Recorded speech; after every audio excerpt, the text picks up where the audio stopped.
Today is another beautiful, wonderful, amazing day, and I'm so glad I get to share this with you guys. A lot of you guys have been wondering how come I haven't been posting my motivational comments on my Instagram or on my TikTok.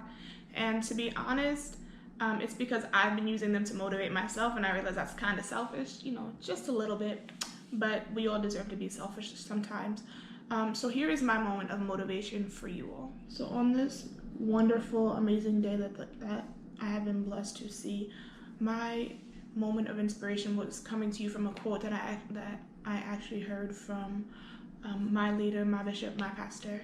And he said, let me read this so I don't get it wrong.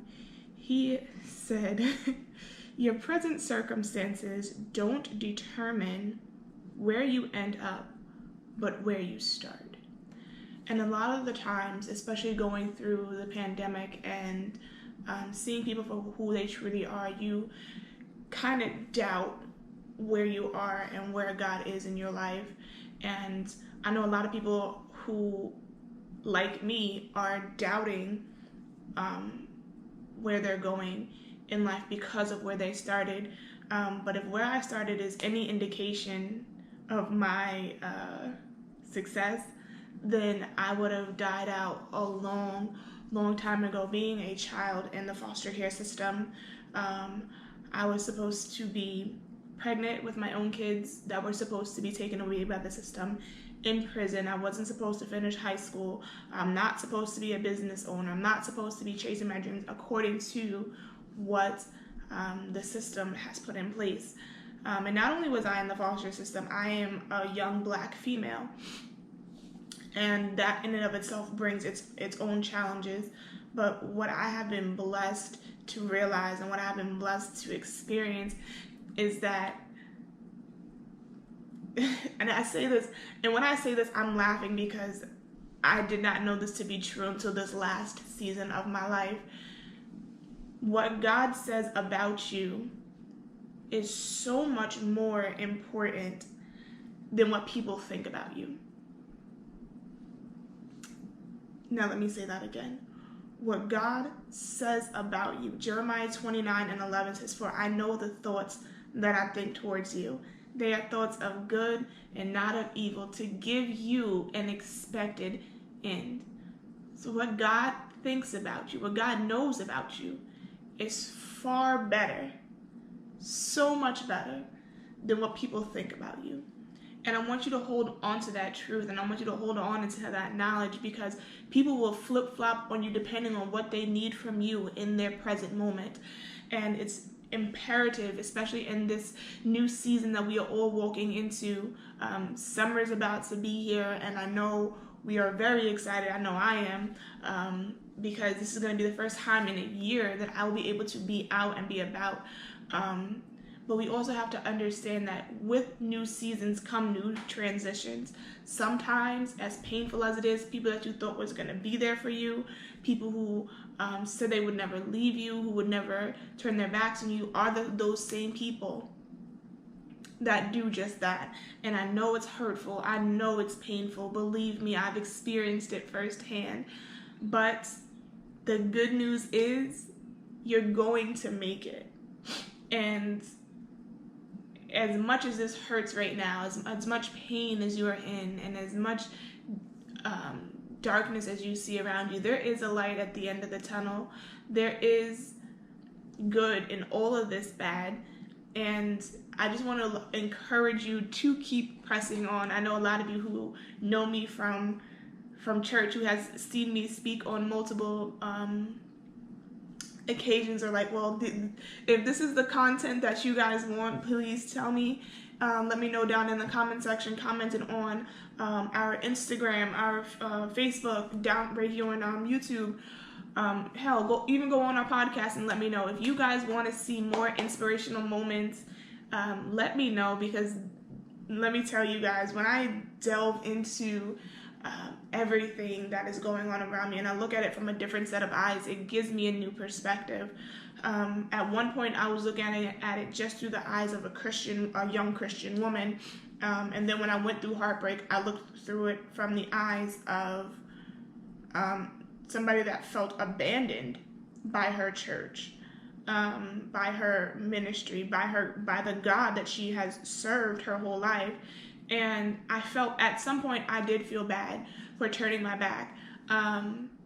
But another quote that comes to mind from my leader, and the things that I hold on to in those moments, is that even though you left God, God has never left you. And I hold on to that. And it's funny because I see myself in a phase where I am just running away from God. And I'm just like, there's no reason why he should be running towards me.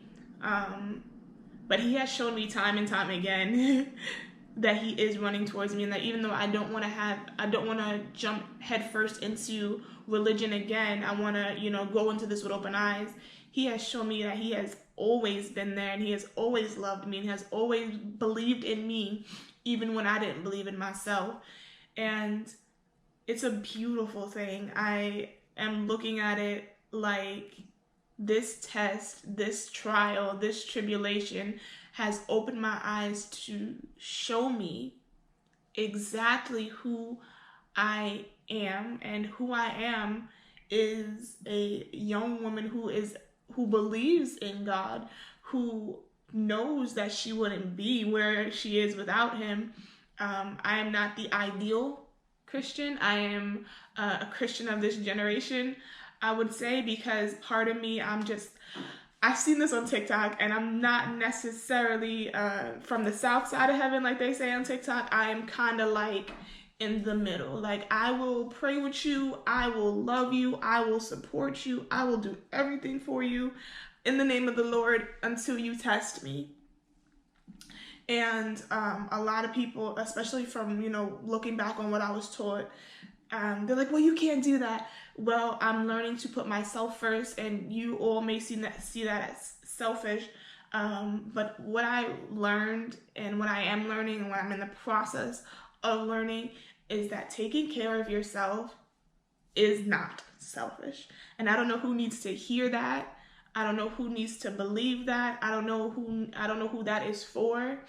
But taking care of yourself is not selfish. Because if you don't take care of you, if you can't love you, if you can't uplift you, who can? Nobody knows you like you. Nobody understands your mood swings, what you need, quite like you do. And when I took a step back and I learned myself, when I relearned myself, I realized that I love me. Like, there is no way around it. I love exactly who I am.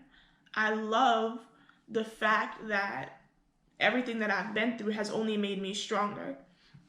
I love that even going through foster care, adoption, a failed marriage, and now going through divorce and learning to love herself in a different light, that has not hardened my heart towards love, towards God, towards the ministry. And I find that a lot of people has expected that of me. They expected me to, become bitter. But guess what? I'm still here. I'm still the loving, caring, giving person that I've always been. And to be honest, I wouldn't have it any other way. So I just want to encourage all of you to take a moment, take a step back, and love you. Yesterday was on Sunday. So Sundays are usually the days that I'm in church, and that's how I grew up. I've always been in church on Sundays, all day on Sundays, and I don't regret that at all. It's given me the foundation that I need to keep pressing. But this past Sunday was a self-care day for me. I listened to my body, I listened to my spirit, and I didn't get out of bed all day. And for me, that was a refreshing moment. I was like, okay, this is what my spirit needs. Now it's time I've taken care of everybody else. I've taken care of all of the businesses. I've taken care of my partner. I've taken care of my siblings. All right, now what do I need to replenish me? And it was just to stay in bed and relax and, prep myself up for the coming week. And at first, I felt bad. I'm not going to lie. I'm not going to sit here and be like, oh, I had to... No, at first, I felt horrible for staying in bed all day because it was like, I never do this, especially not on a Sunday. Oh my gosh, what is wrong with me? Like, am I sick? Like, am I having one of my moods? No, I was perfectly fine. My body just did not want to do anything. So I listened to my body. I listened to my mental. And when, the day has passed and it was 5 o'clock, I was like, all right, I feel renewed. I feel refreshed. I feel ready to take on the week that is ahead of me. And I loved it. I don't think I'll necessarily do that every Sunday, but take a day, whether it's a Saturday, a Sunday, and take it in the middle of the week on a Wednesday or on a Thursday. And just be you for you. I love you guys so very much. And if nobody has told you yet today or this week, I love you. I am so proud of you. And I cannot wait to see what amazing and beautiful, bodacious things that you guys come up with, because you guys never cease to amaze me. You are strong. You are powerful. You are amazing. And I love you guys. As always, you guys, thank you so much for liking, commenting, and subscribing. And if you are new to the Success Fam, hi, thank you so much. If you are just watching this video because it popped up on your recommended videos, make sure to follow, because we do such amazing things on this channel. We have our restaurant roulette coming up. I'm so excited in June. That gives me an excuse to break my diet. We have the summer is so jam-packed with things, and then we have our fashion show in October, and I'm so excited for that. And I love you guys. I will leave the link in the description for our podcast. I did put up a podcast this past week. This past week, and I would love for you guys to go check that out. That's a podcast about the my top 10 choices for the modeling agencies I would love to work for. And again, always, you guys, thank you so much for being here with me.